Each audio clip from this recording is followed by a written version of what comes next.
Welcome to this session anchored in diversity inclusion, and we're delighted to partner with Anchor Trust, with Gateway Housing, Tonic, and also to have a low speech from the HousingLIN. The agenda is here, and you'll see that we'll shortly be inviting Tegan from Anchor, who's their diversity and inclusion manager, to give a presentation around the strategic approach that they're taking there and the work that they've been involved in.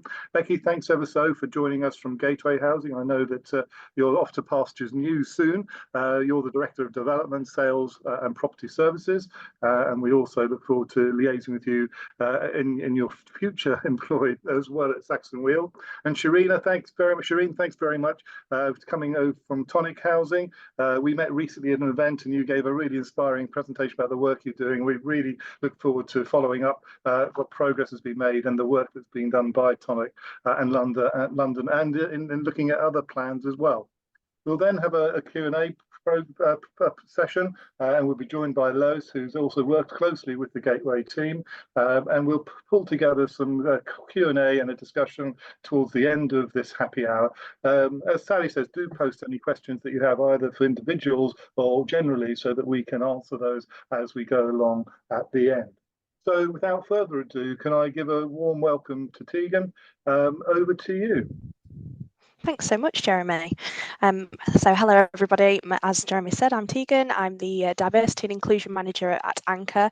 If you're not familiar with Anchor, we specialise in housing and care for over 55s, and we operate throughout England. We have around 66,000 residents at the moment. So my remit actually covers diversity and inclusion for both colleagues and residents. But today I'd just like to spend a bit of time taking you through our strategic approach to D&I for our residents over 2024 and 2025. Next slide, please, Sally.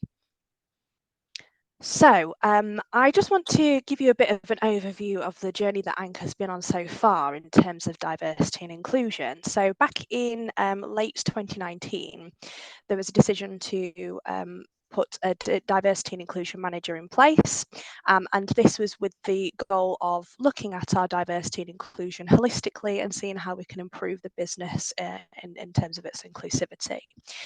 One of our starting points was to do a bit of a benchmarking exercise. So we joined up with an organisation called Inclusive Employers, and they have something called the Inclusive Employers Standard. And this was a benchmarking exercise. The first time we went through it was in 2020. We were awarded bronze, which we were quite pleased with. And this really did lay the foundation work for us to improve our diversity and inclusion. And one of the things that actually got us to silver the year after was looking at measures of success and return on investment. And one of the ways that we did that was to make sure that we were asking D&I questions in things like our surveys, and making sure that we were seeing improvements in things like absenteeism when it came to how our D&I initiatives then affected the workforce. But so far, that's very much focused on colleagues. Where we needed to branch out a little bit was around residents. And when we started thinking about how we needed to look at D&I for residents, that's when we were able to further embed the culture of D&I across the organisation. And that's ultimately what led us to Gold as well, amongst all the fabulous work that the rest of the organisation does in conjunction with the D&I team. One of the big things around Gold and how we managed to attain that was making sure that we had this, if you like, golden thread through the organisation, and making sure that everybody knew that it was their responsibility to look at D&I in the same way that my team does. And how we wanted teams to approach that was making sure that their goals, their D&I goals, made sense for them. So it was to avoid this blanket approach, really. So if I take the IT team, for example, what I wanted them to think about is they're responsible for a lot of the software that we use, they're responsible for the tech that we use. But when it comes to D&I, how do they then make that accessible? So it was very much them thinking about how they can influence the D&I agenda within their teams, rather than this blanket approach, like I say. So it was a really great start to 2023 for Anchor when we were awarded Gold, but then made even better in the summer when we were awarded or accredited by Housing Diversity Network, who gave a particular mention to our work that we were doing with the residents. Next slide, please, Sally. So that then led us on to having a look at our strategic goals for 2024 and beyond. And whilst the D&I agenda is quite big, I have obviously condensed it for today to talk you through these three areas, which are around resident data, resident engagement, and resident voice. So we do have our colleague strategy as well, that still very much exists, but where we are particularly focusing our attention this year is on our residents. So this kind of comes from some regulations that are coming from the housing regulator around knowing your residents and providing them with the right level of support, and also bearing in mind their diverse needs. So with that, we have started looking about how to improve the quality of our resident diversity data. We've got a really great story to tell on the colleague side of things, and what we'd really like to do is replicate that. So we will be bringing in our Count Me In campaign, which is a campaign that we run every May to go out to the business and let colleagues know that they need to refresh their diversity data, make sure it's up to date. We will also be doing that on the resident side of things as well, to make sure that we've got a much clearer picture of our resident database and their diverse needs. In doing so, then when we've got that robust data, we are hoping to be able to chop that bit data up a little bit and have a look about how underrepresented groups are reporting repairs, whether there's any trends with complaints, ASB, hate incidents, etc. Because what that data then does is allows us to create more meaningful action plans around that support that we're able to give, particularly to underrepresented groups. So that's resident data. But then there's the point of engaging your residents as well. Obviously mentioned that there's quite a few of them, so how do we then reach out to 66,000 residents? Well, we have something we like to call involved residents, and our involved residents are the people that form part of, they belong to formal groups. So they might be on our resident council, they might be as part of our scrutiny panel. And we also have D&I specific groups too. So we launched something last year called the Resident Inclusion Community, which is pretty much what it says on the tin, to be honest. It's a group of residents who are focused on diversity inclusion and act as a critical friend to the business on D&I matters as well. So we're looking to increase the overall number of involved residents. That is across both our D&I groups and our other formal groups. But with that, also looking to increase the visibility of involved residents from different backgrounds. What we can see at the moment is not a great deal actually of diversity amongst our involved residents, which we know needs obvious improvement. And we want to do that by providing a bit of further education around what these groups do, why people should get involved, and really start to champion those voices of people from underrepresented groups. In and amongst all this, though, we do have a fantastic team, our resident wellbeing and involvement team, and they look after initiatives such as Be Skilled, Be Digital, Be Connected, and Be Well. Clearly seeing a theme here. But in simplistic terms, what this all does is make sure that we've got a really robust offering for all of our residents. And then where my team come in is making sure that we layer diversity and inclusion on top of that. For example, when we look at Be Skilled, we've recently launched a new training program for residents around allyship and D&I. And what we would expect is that all of our involved residents would complete that training, and then anybody else outside of that can obviously hop onto that Be Skilled platform and get themselves involved in that training as well. So we want to then continue to promote our services in a way that's accessible. And we went through some changes last year in terms of language, particularly language translation services, and tightened up that process a lot, and it's much slicker now. And it just means that residents whose first language isn't English are able to still access the exact same things as everybody else in a much slicker way. And that is handled by our customer centre, and we're looking to keep broadening that out and promoting that as a service as well. Leading on to resident voice then, we're wanting to champion role models and share their experiences of living at Anchor. This is both from a diversity perspective and otherwise. I think when we choose to share those real life stories, they have much more impact than just not having a face to the story. It's really important to share those and give residents a voice that potentially they might not have had before. And then just more of that, removing those communication barriers for residents and improving the accessibility of our services. Currently, I'm working on a document for all of our residents so they know what's available to them. A lot of the time, our residents need to be told that they don't have to be met with these constant barriers to communication. There are things that we can do, and there are ways that we can help them have the right level of access to the same things as all of our other residents. We also wanted to do some work this year, in particular around cultural differences, and particularly when we talk about generational differences as well. And this is more for the colleagues to have that right level of understanding that sometimes when you're having a conversation with a resident, they might use non-verbal cues, gestures, or body language that can be misinterpreted. And we're wanting to eliminate that as soon as possible with some support and education around that in the form of face-to-face training. And then finally, digital inclusion, which is one of the bits I'm really excited by, actually.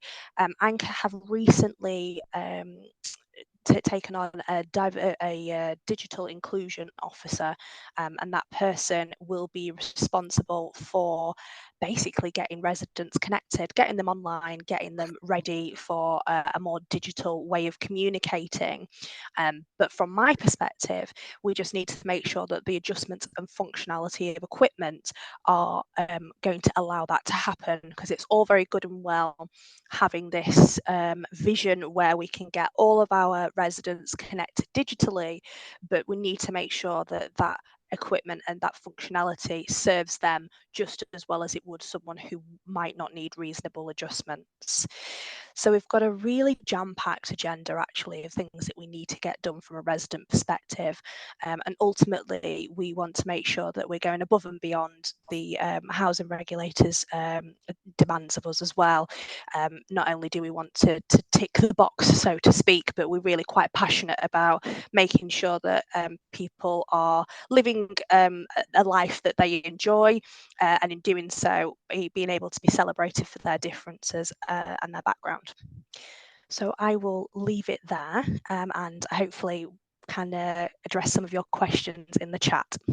Thank you. Tegan, thanks ever so. That was really fascinating. And I was struck by what you're saying and reminded actually of some of the work you've been doing over the years around digital inclusion. And I remember for a previous Happy Hour, we looked at some of the work you were then doing with Sparco, I think they were called.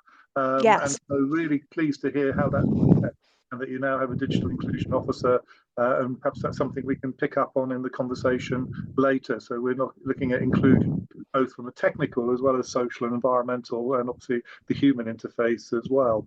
So yeah, thanks very much for setting the scene. That was really great. So we're going to move on, and I think it's Becky next, isn't it, or is it Shireen? Just remind me. I believe it's me. Yeah, that's right. Yeah. That's what I thought. Yeah, for reasons my screen went blank and the agenda went off. So thanks ever so for joining us this afternoon. And I'm going to hand over to you the work that you're doing with the LIN and Hunters. Lovely. Thank you very much, everyone. It's good to meet you, and thanks for making time this afternoon. So just to let you know a little bit about Gateway. Gateway Housing will be 98 years old this year. It's been around for a long time and evolved and been called many, many names. We operate mainly in Tower Hamlets. And if you know Tower Hamlets very well, it is a positive place for lots of diversity. And the name Gateway itself has been coined from the fact that we recognize as a business that most migrants who come into London would settle in Tower Hamlets to make a second life for themselves. And homes being so important, hence the name Gateway, is to give them that opportunity to create a new life in the borough of Tower Hamlets. So that's the legacy of Gateway. I'll begin the presentation now. So Sally, if we could please go to the first page. So building on that picture of diversity, then why must housing be diverse? You know, apart from the Gateway context, the UK has been at the forefront of, you know, various types of built environment initiatives that people around the world are proud of, have, you know, learned from. And so we should continue along that legacy. Also, there's several legislations that call for diversity, Equality Acts, and everybody knows the 9 strands, but it must also apply to housing. It must apply to every strand of society, and therefore housing also needs to reflect that diversity. Recently, the Building Safety Act has created a bit of a headache for all of us, overcrowding and all sorts, you know, fire safety. Again, most of this can be attributed to the diversity of our homes. Those are the solutions that we can offer to address some of the challenges around that. The Fire Safety Act, AWAB's law, etc. Now, communities evolve, they are not static, and so must we. So the homes that Gateway built 98 years ago, we must always reflect and ask ourselves if they're suitable for our community today. This provides best value for our customers and also best value for us as housing providers. And as I said, Tower Hamlets is a positive melting pot for diversity, and therefore, being around this borough for 98 years, Gateway knows the borough very well, and therefore continues to evolve its services and housing to address the needs of the community.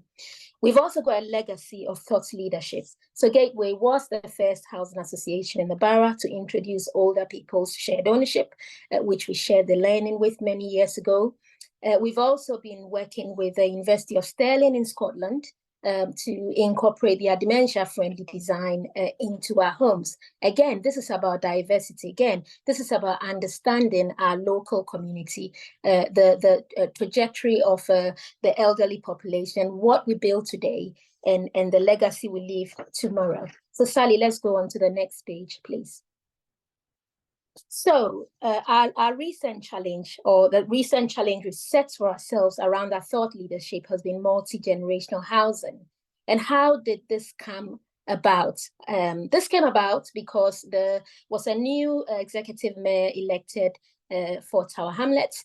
And as we always do, we went to see him, the chief exec, myself, and the chair of the board, to ask him what he had promised his constituents and how we could play a part in making sure that we met the needs of the electorate, but also our residents.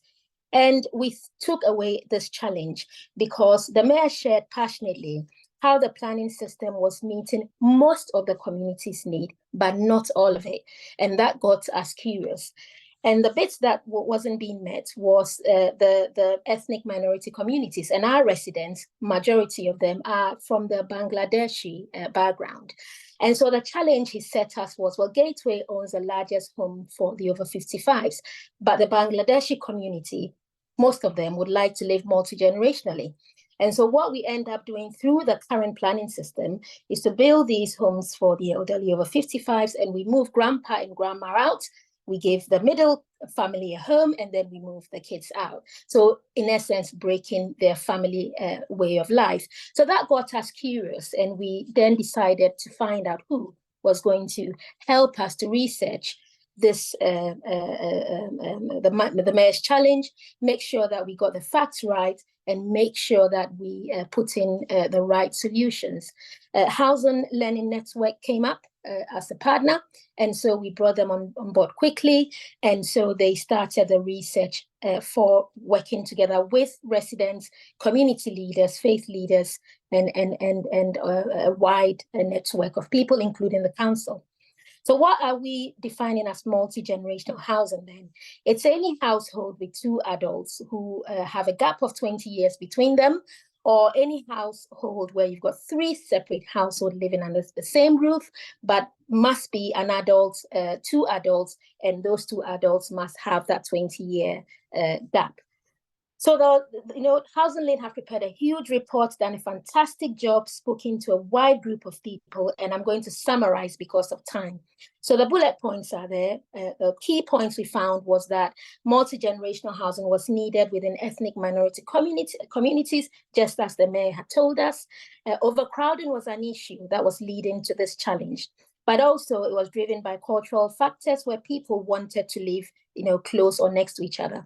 Affordability and the lack of supply, we found, made multi-generational housing attractive, not just to the Bangladeshi community, but to a wider group of our residents.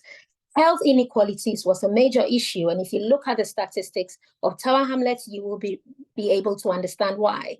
And so where people couldn't afford care for the elderly, then naturally they had to live multi-generationally. But that means they were living or are living sometimes in overcrowded situations. So again, our research highlighted the fact that if we were to build these homes, then we really needed to understand and also ensure that the space brought a richness to the lives of our residents and communities. And including private and communal space was going to be crucial, and I'll come to that later. But also affordability. Tower Hamlets has the highest, or one of the highest rates for social housing renters, 43%. In the borough compared to 23 in London and 16 in the rest of the UK. So if we're going to build these homes, then it's got to be affordable. Otherwise, we're not going to serve our communities well. But also HousingLIN were able to help us establish the quantum that we need. So for Gateway, we're looking at 25 currently now, building up to about 142, 47 by 2042. But across the borough, you can begin to see 8,000 homes needed by 2042. So Gateway is very keen to be part of the solution. If we move to the next slide, please, Sally, of this challenge. So it's a complex problem that needs to be solved. It's just not about providing the bricks and mortar. There's lots of things to consider. The cost of building these homes, for example, will the GLA give grant because it's larger? Or are they going to give grant for a normal 2-bed house, as an example? We need buy-in across local authorities. This is not just a Tower Hamlets issue. This is a London, a UK issue. But also policies and procedures will have to change. So, for example, succession planning. Life happens. If a family loses a member or a member moves into extra care and they're no longer a multi-generational home, how are we going to deal with that home? It's complex. Do you move them out? Then you've got the challenge of, well, the household lives next to a school because there are children in the household. These are complex issues. We look at benefits, for example. Will they be disadvantaged because they're living under one roof? We look at valuations. You look at, how will we deal with a postal system? And you'll see what I'm talking about on the next slide when we get there.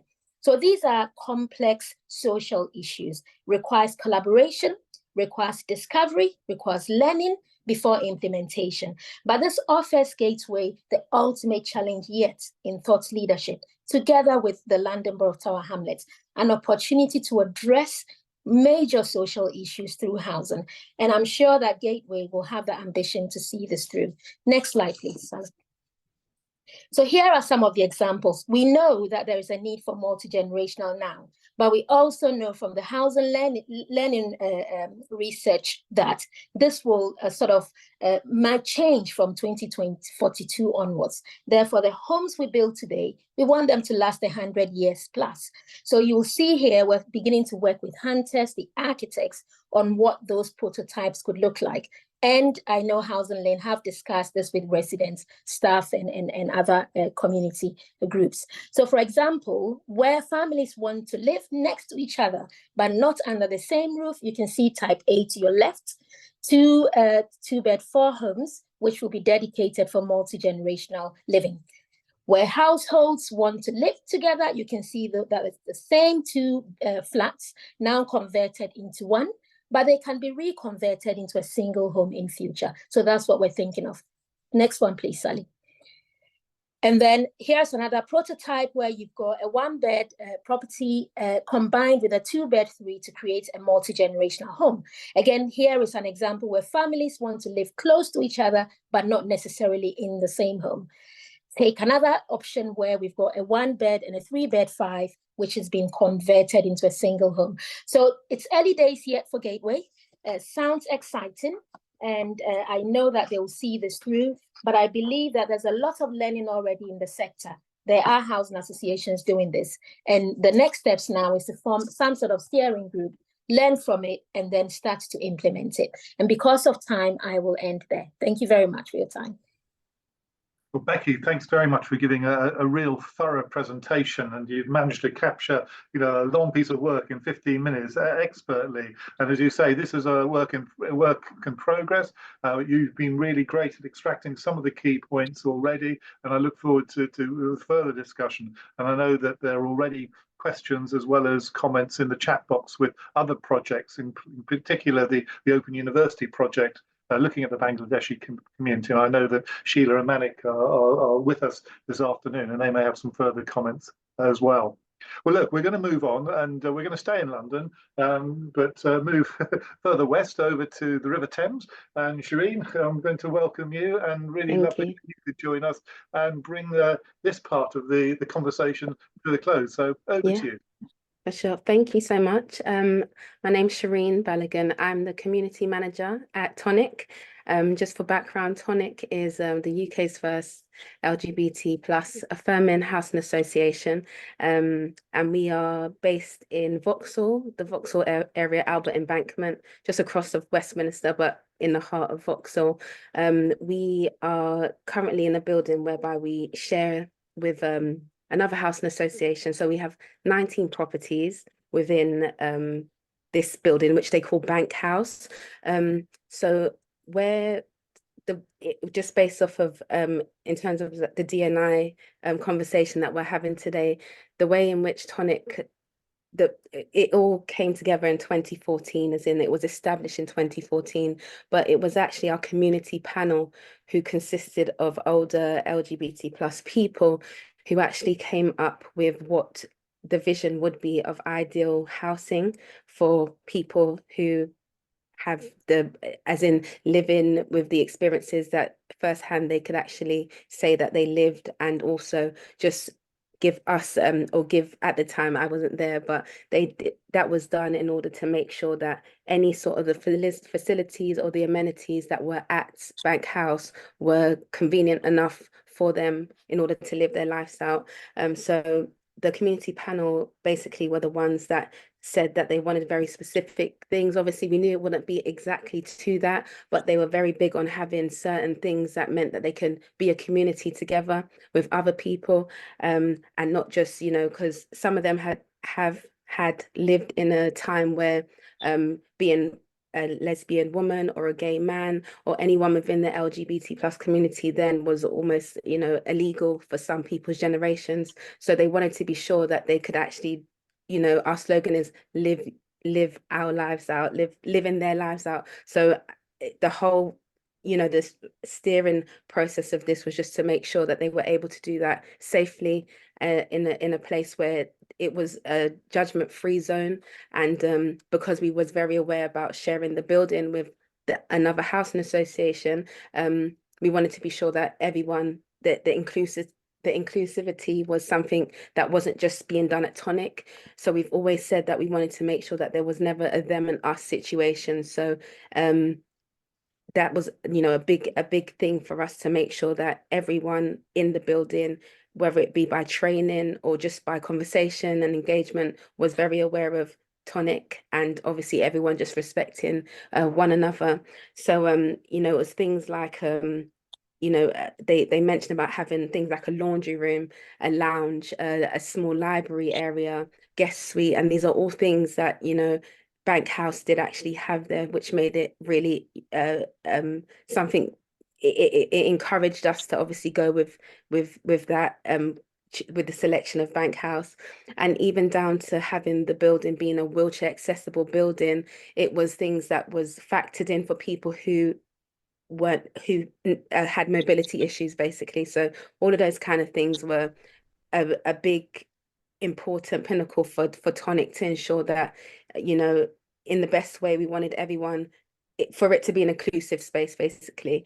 It also included things like having 24-hour care services. So a lot of our residents who do live with us now, so it's where it's a retirement community, is from the age of, it's 55 and overs, but a lot of the people that we have living with us at Bank House made it very clear that even though they may not require care services as of right now, because they were living and thriving, they really wanted to be in a space whereby they could be amongst people who, you know, were aware of who they are and how they identified, and it was more of a comfortable space to grow old in, basically more comfortably with the care there, which is provided by another organization called Care Outlook, actually. So you know, so those were really important factors about making sure that the building in itself was making sure that the building in itself was just basically as best as it could be for what the community panel had said that it should, what they envisioned it to be, almost like a perfect ideal setting for them.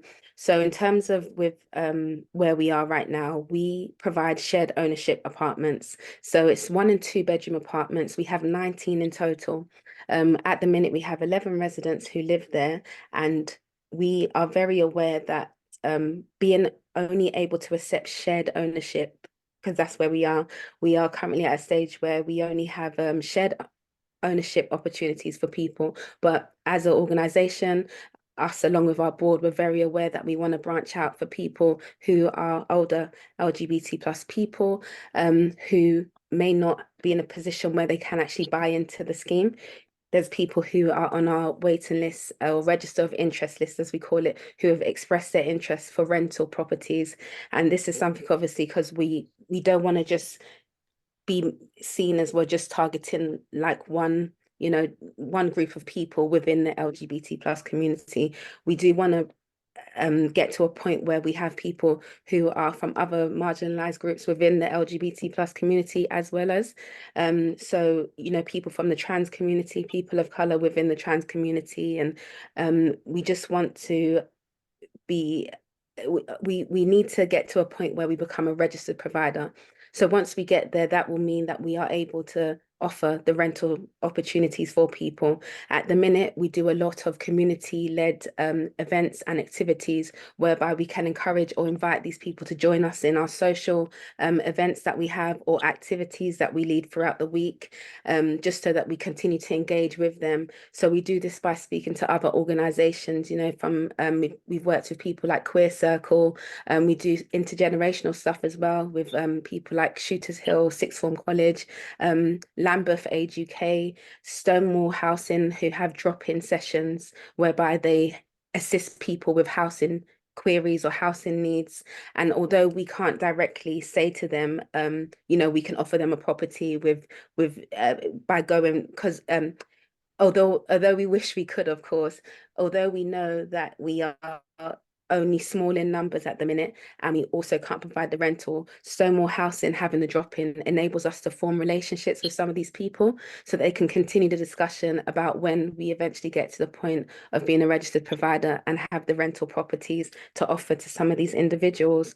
So in terms of, like Becky mentioned, because I made a few notes, because sadly I don't have my video. Everyone had their slides. I actually had a video to show you of one of our residents who has now sadly passed away, but it was just to basically summarize where we are as Tonic and what, you know, what Tonic is about, what it means to the people that live at Bank House. And it just perfectly summarized how what I'm basically saying in terms of just feeling like they don't have to continually explain who they are, what they like, why they like it, coming from a time where that was basically what they had to continually do by almost backing up how and why they wanted to live their lives the way they do. So it was a perfect summary for where I'm going with all of this.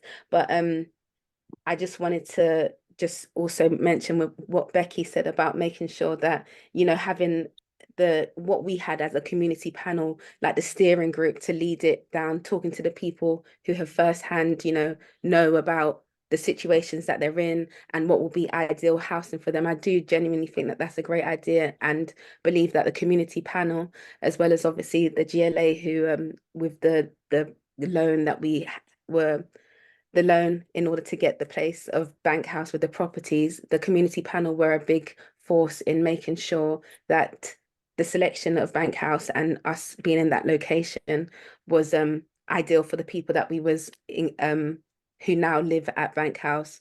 So I just wanted to completely second what you said about that. I think it's played a big part in ensuring that the residents that live there right now are actually happy. So just through conversations with them as the community manager, they've always made it clear that they're very grateful and happy that places like Tonic exist, because when they were growing up, they didn't ever imagine that it would be a place whereby it would ever exist in this world or in their lifetime. So the hopes is that not only us being at Vauxhall, the hopes is that eventually it'll be in other areas, because it's not just in Southeast London where there's older LGBT plus people. Like we said, we're in a diverse world. So if places like Tonic can exist to show the many different people that live there from many different walks of lives, it would, I mean, we could just imagine what it would be like, I guess. So but yes, I don't know how I'm doing with time, but thank you so much.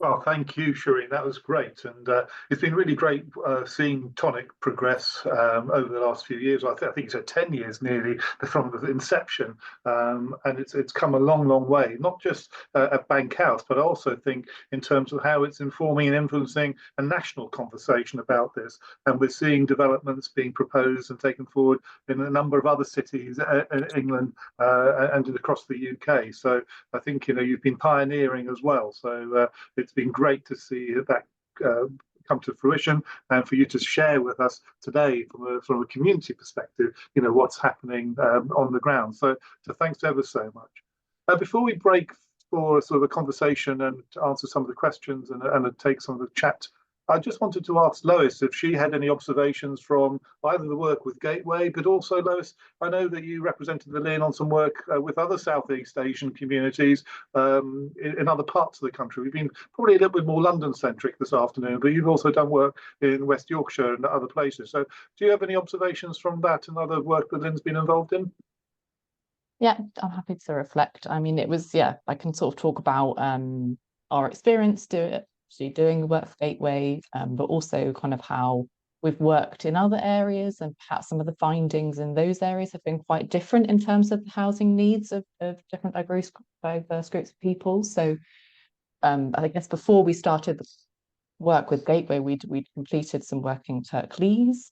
So obviously a complete different geography, and that sort of had indicated that actually there was a need for kind of what we've kind of defined as culturally competent sheltered housing. So there was actually quite a demand through the research that we did, where we spoke to kind of, I think it was 400 people through sort of surveys and focus groups that indicated there was actually a demand for not necessarily multi-generational housing, but housing option for older people from minority communities within the Kirklees area, particularly looking at kind of what a sheltered housing offer might look like. So it was quite interesting to us when we sort of came to do the Gateway piece of work, where we spoke to kind of people in that kind of local town hamlets context, which actually indicated that actually a lot of people were still quite keen to live multi-generationally. So it kind of just shows that there's lots of different views around kind of how people might live in later life from different communities.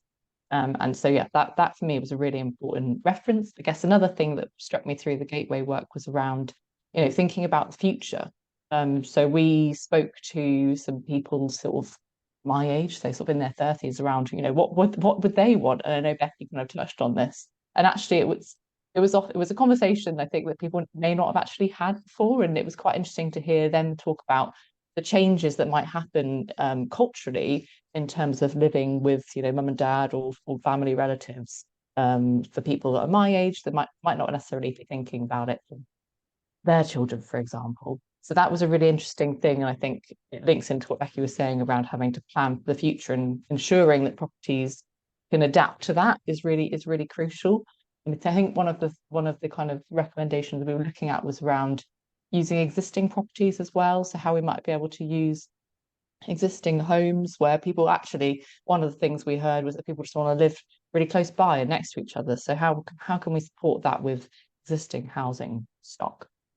So yes, just a couple of reflections on kind of what we've learned so far. Well, that's really helpful, and I think, you know, if Manik and Sheila were sort of more visible rather than just being present, they'll talk about some of the real interesting sort of dialogues and actually co-producing through co-research with local communities of all ages to both to sort of unlock some of that understanding of multi-generality, as you mentioned, generation, but also to think about the both the private sector as well as the move to social housing and thinking about what has been provided and how that links into more strategic planning as well. But so thanks very much for all that. I'm going to move on to some of the questions. I know one or two have been answered already, and also I noted that there are also a few posted into the chat box as well. So what I'll do is I'm going to start off with the Q&A box, Shireen, you started answering this in the presentation, and there's a question here. I think it's Lila or Lila. I'm curious to hear how you found being a community manager. Was this quite a naturally forming community, or if not, how was the process of creating that community feeling? Okay, I was literally tapping into this as well, but I am still the community manager, and I found I'm trying to not sound cliche, but the reason why it was so easy, like so natural for me, is just because I automatically have a natural respect for older people anyway. There's not really, it's just more about how I was just raised from my Nigerian parents. So when I met them, and when I meet other older people, it's never a thing of, you know, you never really ask your elders questions. So, and that's sort of how they were referred to as the elders. So I was just like, okay, well, you're older than me and I respect you. So I think with that, it was just very easy for me for them to feel comfortable with me, and vice versa. The people that do live there are very welcoming, and I guess, like I said, because of what they've already experienced, there wasn't really room for any hostility because of what they've already experienced, if that makes sense. So because of how, I guess, their teens into, you know, being adults as older, for example, the video I was going to show of the individual that had passed away, whose name was Lydia, I guess there's just certain conversations we could have, and there was just a understanding there. So it wasn't much that I really had to do. I was just being myself and as they were, and it just kind of fell into place, and it still does till today. So yeah, that's how I did it. Oh, that's great, and I must confess I've been to the scheme and had a gin and tonic evening there as well. Although I'm not sure there was much gin, but there's plenty of tonic in many ways. So Yeah. it was a great use of the pun of the word as well. Geeta's joined us this afternoon. Lovely to have you here, Geeta, and welcome back. For those of you who don't know, Geeta has been our East of England regional lead in the past and worked across the health and social care economy. And she asked, Tegan in particular, did you encounter any obstacles from colleagues, and do you anticipate any from the residents? I think when it came to the colleague side of things, the colleagues were actually very receptive, and I think it definitely helps when you've got a senior leadership team that are constantly filtering that message down and are actually really behind the messaging around diversity and inclusion. Our CEO, before she was the CEO, was our D&I sponsor, and then she continued to do that when she became CEO 2 years ago. So I'm very much aware of the fact that I've not had to work too hard to convince our senior leadership team that D&I is a good idea. And that's a very separate conversation for another time. So for the colleague side of things, it has landed very well, and people have been very receptive. Where we've probably seen some more barriers is definitely on the resident side of things. And what we're trying to do is understand people's need to see slow change. And I think one you could go in really quickly and want to change lots of things, but actually it's all about taking a step back and recognizing what those residents would actually want from D&I agenda. And a lot of it is, at the moment, is focused around accessibility, and also, much like what Shireen's saying, particularly with our LGBTQ residents, understanding that they've probably come from a place where they've had to self-edit and where they've had to really think about the type of environment that they're living in. So providing them with that, rather than this the way we introduced it on the colleague side of things, requires very different things. And I do think that once we have settled more into our resident D&I agenda, it will just continue to be received well, to be honest. That's great. I'm going to ask Becky a couple of questions. That's all right, Becky. I think you answered one in the chat box from Adam Thomas around sort of issues around multi-generational kitchen design and making those regulation compliant. Do you just want to sort of reiterate this point about the lifetime home standards and accessibility? Yes, of course. Yeah, so when we build these homes, I think I said we want them to last for a long time. We don't want to go back, knock them down and redo them. So as a matter of course, we build homes to the lifetime home standards anyway, but then we will go further and select a number of homes where we will build them to adaptable standards.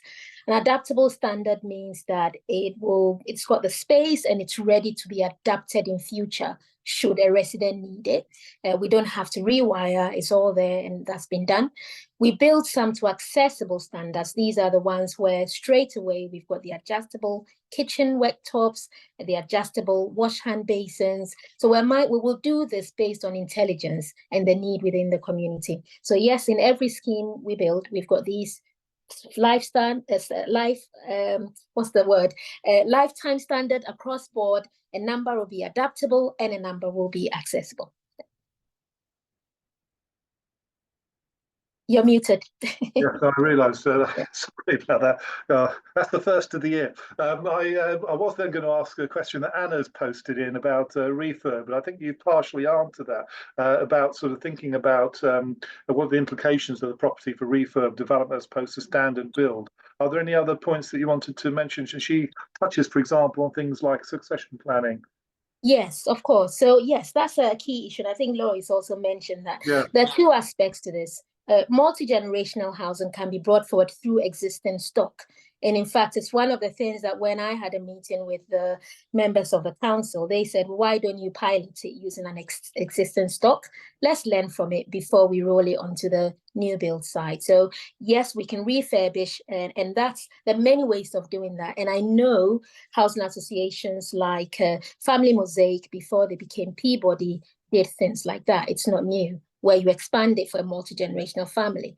But on the new build side, and where we're going to build this from scratch, again, is thinking about the fact that the communities will evolve. Then we want to be in a position to maybe refurbish or divide that property in future. And we want to be able to do it cost effectively. So the designs will need to think about how that would be done now, not in future. So where we're putting the plumbing, how we're positioning the structural walls need to allow for that in future. So plan now, that's the saying, and then you save in future. It won't be overly costly to put that home back in future, either open it up or put it into two separate homes. It won't cost that much. Well, thanks. That's question.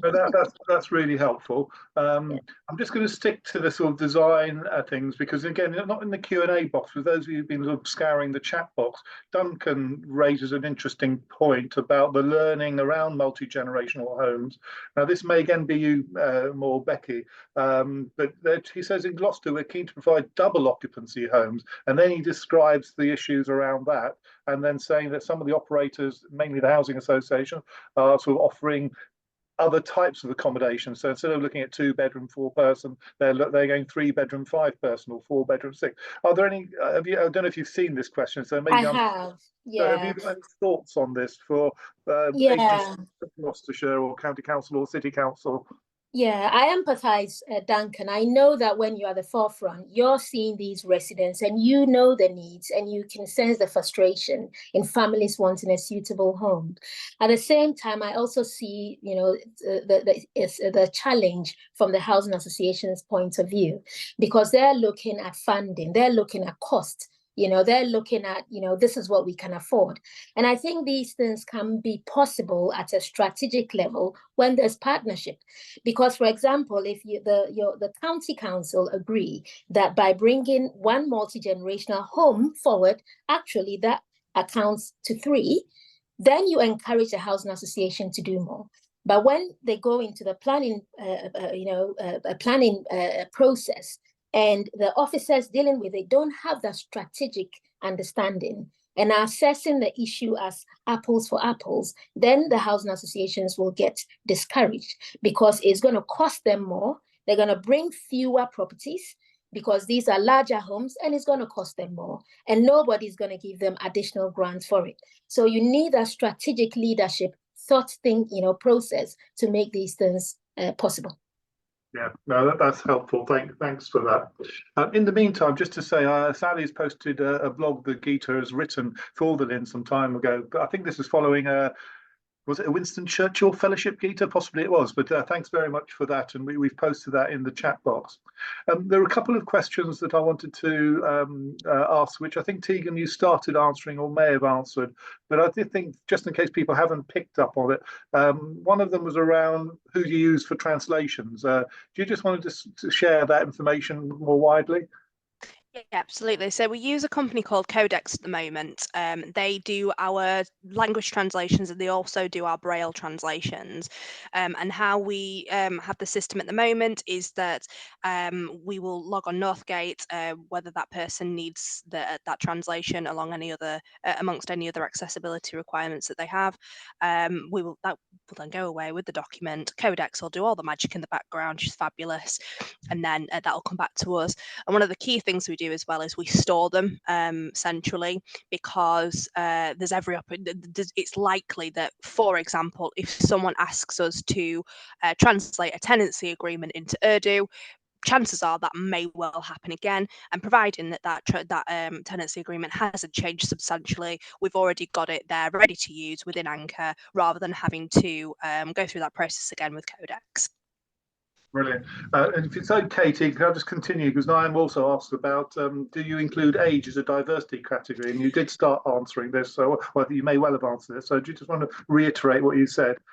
Yeah, absolutely. So yes, we do. And that's part of our dashboard that we collect the age data on both our colleague and resident side. Our organisation's average age, the colleague side is around 47, and on the resident side it's around 65. So yes, age is a big component to the way that we look at diversity and inclusion as well. We did some research with a think tank called Demos last year around the Platinum Pound, and that was around how we're losing billions as a country by not making sure that over 50s are back in the workplace post-COVID, and how we can support that as well. But on the other side of that, you've obviously got supporting residents later on in life, and one of the big things for us is making sure that we future-proof our homes.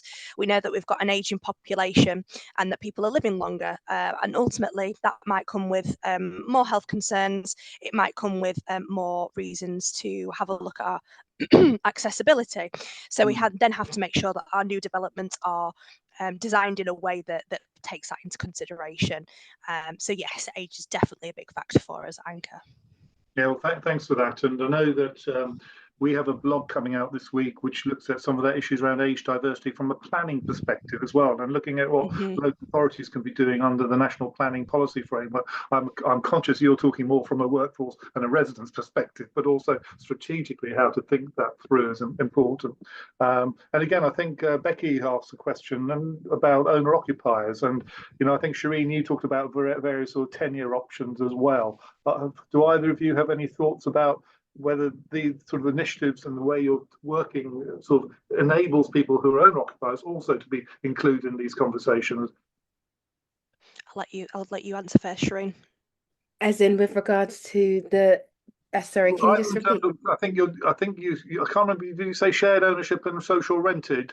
Yes, so all we have right now is shared ownership. There's not outright ownership, but again, perhaps some of the people moving to your schemes have been former homeowners. Oh, yeah. So again, are there examples of sort of how to engage with the communities through that?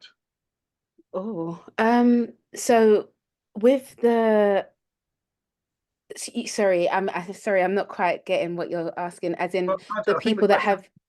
Yeah, the question from Becky is really trying to understand, how are these initiatives are targeting more owner occupiers rather than just social housing or perhaps shared ownership. Oh, but right, okay, have you had any experience either from the shared ownership or people who've been formerly homeowners and what their experience was about living in the communities as homeowners? Oh, right, okay. So with the people that have come from, like you said, so with our shared ownership, shared owners, yes, they have come from selling their homes, and in terms of their so with how their experiences, as in their lived experiences of where they're coming from, they're sort of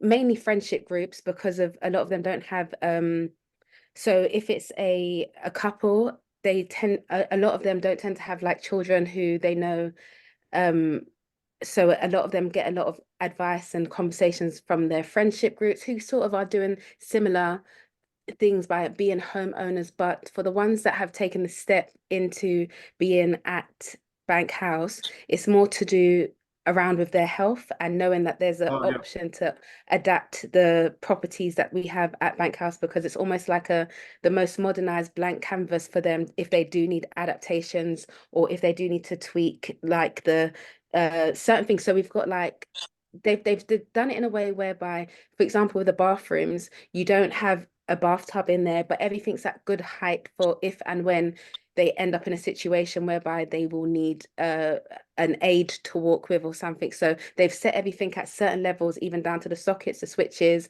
the taps, the flushes and everything in the apartment. So yeah, there's less to do for them once and if they do move into Bank House, but there's still obviously the conversation about, because it's something they will have to obviously pay for to get done. There is the concern about making sure that it's affordable what they're about to do, as in if they're about to take on a big adaptation, there is still that cost that they will be considering.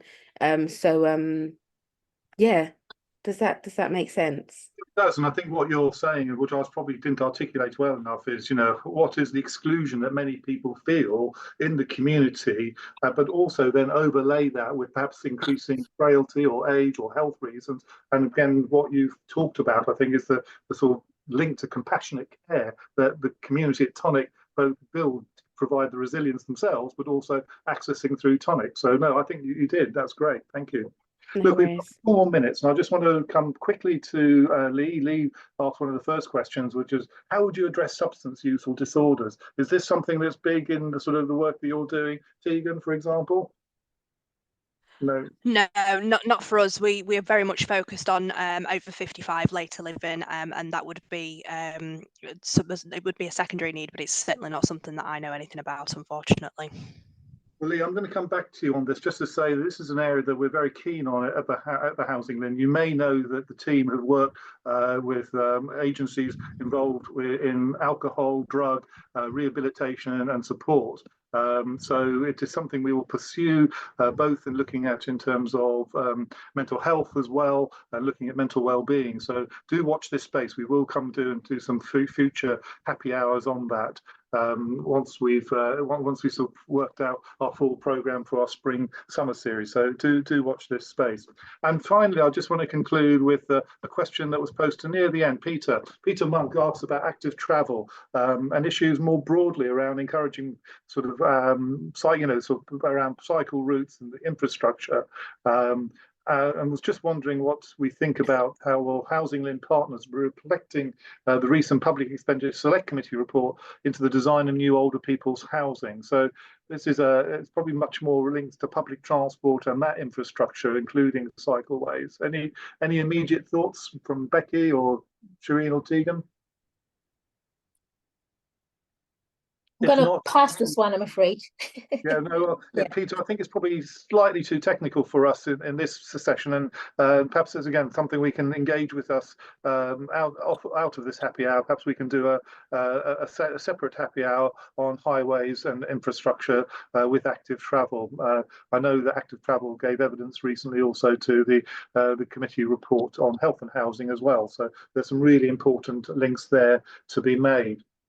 Well, look, I'm conscious it's coming up to 5, if not already 5, and I would like to, on behalf of the Housing LIN, thank Tegan, Shireen, and Becky for your fantastic contributions and presenting. Lois, can I thank you for your reflections and your comments as well? Can I thank the team behind the scenes for putting on the happy hour? For those of you who saw in the chat box Sally did post the video that Shireen was unable to show. In fact, we were unable to show. It wasn't your fault at all, Shireen. Unfortunately, the system let us down right at the last minute, and we will also send that with the recording and the link to that video after this happy hour session.